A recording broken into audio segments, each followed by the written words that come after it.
Yes, around some days ago we have received a Kone inverter, Kone drive. The model is VF16KM769900G01.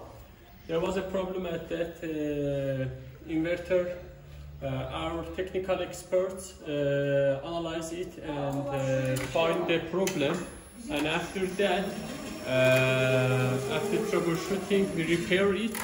And now, after the repairment, we tested it at our simulator.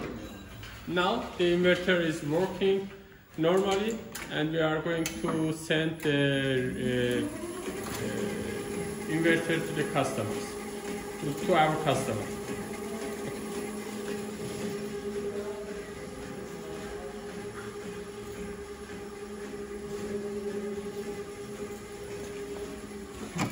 It is the inverter which we was talk about, that the inverter which was repaired with our experts.